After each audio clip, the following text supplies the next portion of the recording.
بسم اللہ الرحمن الرحیم اللہم صلی وسلم وبارک علی سیدنا مولانا محمد طب القلوب ودوائها وعافیت الابدان وشفائها ونور الابصار وضیائها وعلى آلہ وصحبہ دائما ابدا صلاۃ وسلام علیک یا رسول اللہ۔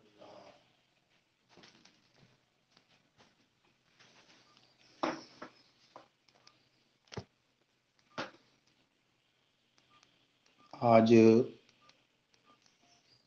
اس طبیب اور طبیبہ کورس کا ہمارا یہ 8واں لیکچر ہے، اور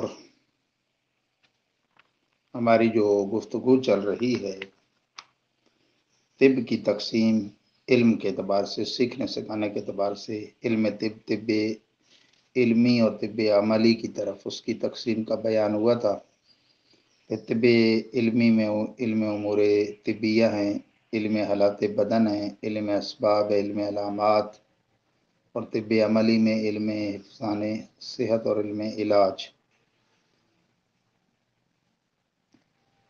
یہ اس کی آگے تقسیم ہے۔ پھر امور طبیہ کیا ہیں، وہ 7 ہیں، ان میں جو خاص طور پہ قوت حیات کی بات ہوئی، قوت مدبرہ بدن، پھر ہماری یہ بات چلتے چلتے ارکان اور عناصر کی طرف چلی گئی اور مزاجوں کی طرف۔ یاد رکھیں ارکان رکن کی جمع ہے، اور یہ چند ایسے مفرد اجزاء اولیہ ہیں جن کی آگے مزید تقسیم نہیں ہو سکتی۔ اس کائنات میں پائی جانے والی ہر مخلوق کے اجزاء اولیہ، ارکان اربع، ہوا، آگ، پانی، مٹی ہیں، انہی کی آپس میں مرکب ہونے سے، ترکیب سے انسان، حیوان، نباتات، جمادات بنے ہیں۔ یہ اپنی نوع کے اعتبار سے مفرد ہوتے ہیں۔ مثلا پانی کے گلاس کو بھی پانی ہی کہیں گے، اور سمندر کے پانی کو بھی پانی ہی کہیں گے۔ ایک قطرہ پانی بھی پانی ہی کہا جائے گا۔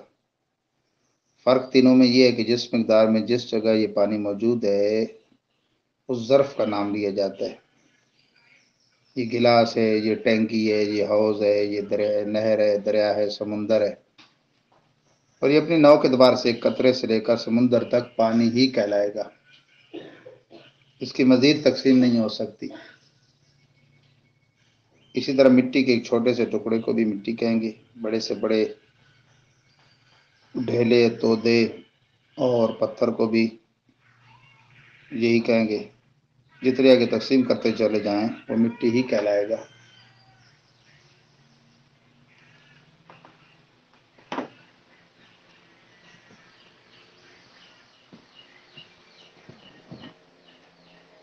تو یہ یعنی بنیادی اجزاء اولیہ ہیں۔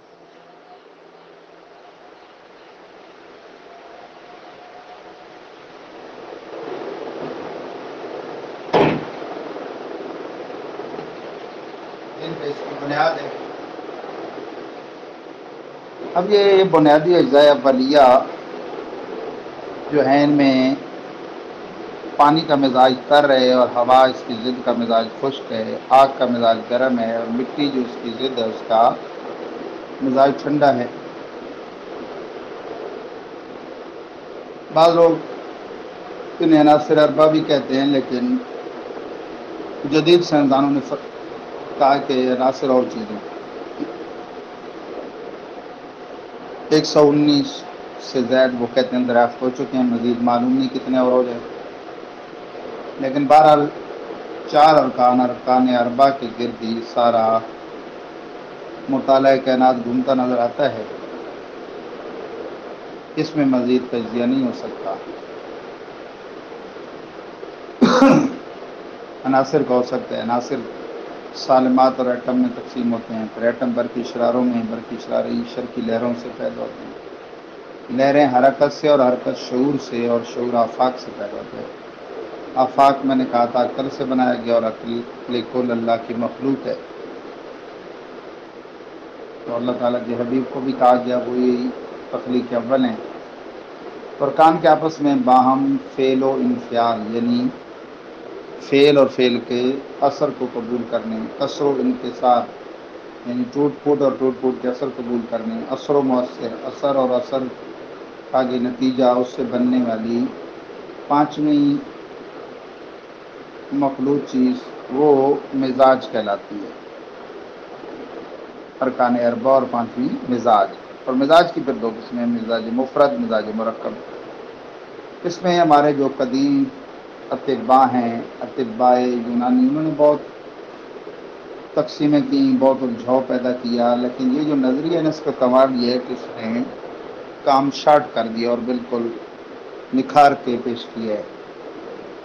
حقیقت یہ ہے کہ مفرد مزاج کا الگ سے پائے جانا ناممکن ہے، لیکن بحث جب ہوتی ہے انسانی باڈی سے تو سمجھنے کے لیے اس کی تشریحی ساخت یعنی اناٹمی اور فزیالوجی کے اعتبار سے تو یہ ایک مفرد نام لینا پڑتا ہے۔ مثلا بچہ دانی ہے، رحم مادر، تو عضلاتی ساخت اس میں زیادہ استعمال کی گئی، اس لیے ہم اسے عضلاتی کہہ دیتے ہیں، حالانکہ محض عضلاتی نہیں ہے، اس کے ساتھ بھی مقصد ہے۔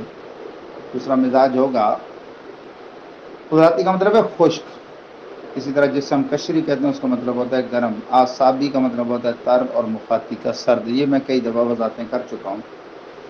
اب یوں اصل میں 8 مزاج ہوتے ہیں، یعنی ہر ایک اپنی ضد کو چھوڑ کے اپنے مجاور، اپنے پڑوسیوں دو کے ساتھ مرکب ہوگا تو یوں 8 بنیں گے۔ اب جس کو خشک سرد کہتے ہیں اسے نظریہ کی اصطلاح میں عضلاتی مخاطی کہیں گے۔ خشک گرم جسے کہتے ہیں اسے نظریہ کی اصطلاح میں عضلاتی قشری کہیں گے۔ تیسرا ہے گرم خشک، اسے نظریہ کی اصطلاح میں قشری عضلاتی کہیں گے۔ چوتھا گرم تر، اسے نظریہ کی اصطلاح میں قشری اعصابی کہیں گے۔ نمبر 5 تر گرم، اسے نظریہ کی اصطلاح میں اعصابی قشری کہیں گے۔ نمبر 6 تر سرد، اسے نظریہ کی اصطلاح میں اعصابی مخاطی کہیں گے۔ نمبر 7 سرد تر، اسے نظریہ کی اصطلاح میں مخاطی اعصابی کہیں گے۔ نمبر 8 سرد خشک، اسے نظریہ کی اصطلاح میں مخاطی عضلاتی کہیں گے۔ پھر ان سے جو اخلاط پیدا ہوتی ہیں 4 ہیں، وہ ریح، صفرا، بلغم، سودا۔ ان کے بگاڑ سے مرض کا وجود ہوتا ہے، لیکن جب بھی کوئی خلط بڑھ جائے یا کم ہو جائے، غیر معتدل ہو تو مرض واقع ہوتا ہے۔ اس کو اعتدال پر لانے کا نام صحت ہے۔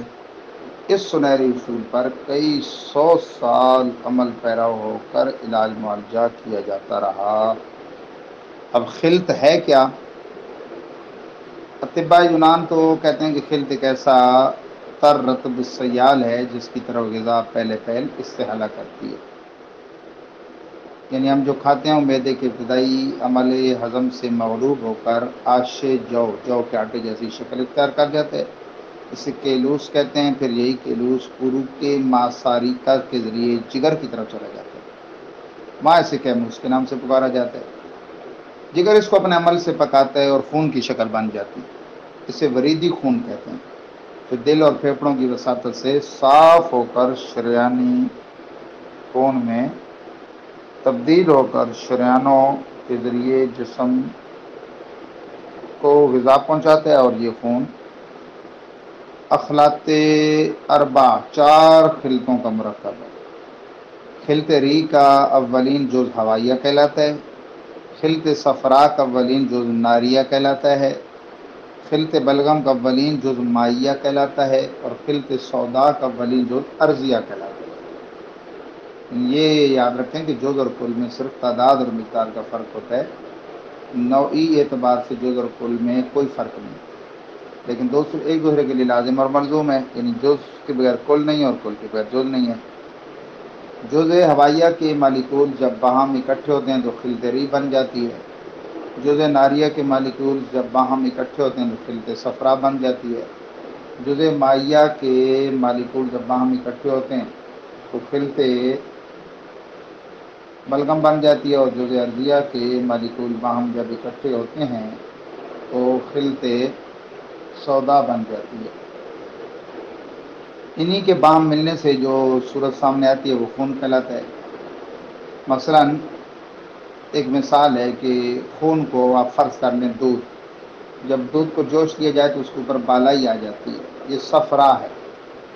اب اس دودھ کو دوسرے برتن میں انڈیل لیں تو اس پہلے برتن کی تہ میں کچھ مادے جمے ہوئے ملیں گے، یہ سودا ہے۔ باقی بچے ہوئے محلول میں دو جز باقی ہیں، ایک جز مائعہ یعنی بلغم ہے، اور دوسرے اس میں سے کچھ دانہ دار اجسام بچیں گے۔ یہ خون کے سرخ دانے ہیں، ان کی لطیف شکل ری ہے اور کثیف شکل خون، اور خون کی کثیف شکل گوشت، اور گوشت کے اجتماعات عضلات بن جاتے ہیں۔ ایک موقع بڑی تفصیل کے ساتھ ری کے خلط ہونے پر بحث کا بھی بیان کریں گے ہم۔ اس کی وجہ یہ ہے کہ بلغم، سودا، صفرا کو تو خلط کے طور پر بڑی بحثوں میں لایا گیا ہے، جبکہ ارکان چار ہی مانے گئے ہیں: پانی، ہوا، مٹی۔ خلط تین بیان ہوتی رہی ہیں ایک عرصہ تک طب یونانی میں، پھر یہ بھی اس کو لیتے رہے ہیں نظریہ مفرد اعضاء ثلاثہ والے بھی۔ تو جب ارکان چار ہیں تو ہم کہتے ہیں کہ ان کے پھر آگے مراکز بھی تین نہیں، دل، دماغ، جگر، بلکہ چار ماننی چاہیے، اور پھر خلطیں بھی چار۔ اور چار کا تو بڑے سے بھی بڑا ایک سلسلہ ہے کہ اللہ اس میں جلالت کے حروف چار، احمد اور محمد آسمانی اور زمینی جو صفات ذاتی نام ہیں ہمارے آقا صلی اللہ علیہ وسلم کے، ان کے بھی حروف چار، ملائکہ مقربین چار، خلفاء راشدین چار، موسم چار، ارکان چار، تو چار کی بڑی شان ہے۔ بہرحال اخلاق یوں بنتے ہیں کہ جب کوئی غذا منہ میں ہم ڈالتے ہیں تو اس پر دانتوں کے چبانے کے عمل سے ایک ہارمون پیالین اثر انداز ہو کر اس کے سادہ نشاستہ دار اجزاء کو مالٹوز میں تبدیل کر دیتا ہے، جس سے غذا شیریں ہو جاتی ہے، میٹھی۔ پھر یہ مری کے راستے معدہ میں اتر جاتی ہے۔ یہ جو کھانے پینے والی نالی ہے، ایک حلقوم ہے سانس والی، ایک کھانے پینے والی مری، اور اس کے دائیں بائیں اگل بغل میں بادجین دو رگیں ہیں۔ شریعت میں جانور کو جب حلال جانور کو ذبح کرتے ہیں تو ان چاروں کا اکثر حصہ یا تین کا مکمل کٹ جانا ضروری ہوتا ہے۔ تو یہ مری کے راستے معدے میں اتر جاتی ہے غذا شیریں۔ اب یہاں پر رطوبت میدی جس میں نمک کا تیزاب غالب ہوتا ہے اثر کر کے اسے تحلیل کرنا شروع کر دیتا ہے، یعنی پگھلانا۔ اس وقت غذا میں ترشی بڑھ جاتی ہے کیونکہ یہ نمک کا تیزاب شامل ہوگا، اور یہ تحلیل ہو کر آشے جو نمک جو کے آٹے کی شکل اختیار کرتی ہے، اسے اصطلاح طب میں تیلوس کہتے ہیں۔ اب یہ محلول معدے کے دروازوں میں سے گزرتے ہوئے اپنے ساتھ معدے کے دروازوں کی رطوبت، سوڈیم بائی کاربونیٹ جو کہ کھاری ہوتا ہے، 12 انگشتی آنت میں، بڑی آنت جو ہے اتر جاتی ہے۔ اس وقت اس میں مشترکہ صفراوی نالی کے واسطے سے صفرا قطرہ قطرہ گرنے لگتا ہے۔ تو صفرا جو جگر میں موجود ہوتا ہے وہ روزانہ کی بنیاد پہ اسے فارورڈ کرتا ہے پتے کی طرح، پتے میں ہلکا نیلگوں رنگ ہو جاتا ہے، وہاں سے قطرہ قطرہ گرنے لگتا ہے، اور غذا کے لاہمی اجزاء ہضم ہو جاتے ہیں۔ یہ جو پتے نکال دیتے ہیں نا بیوقوف لوگ، تو وہ پھر اس نعمت سے محروم ہو جاتے ہیں۔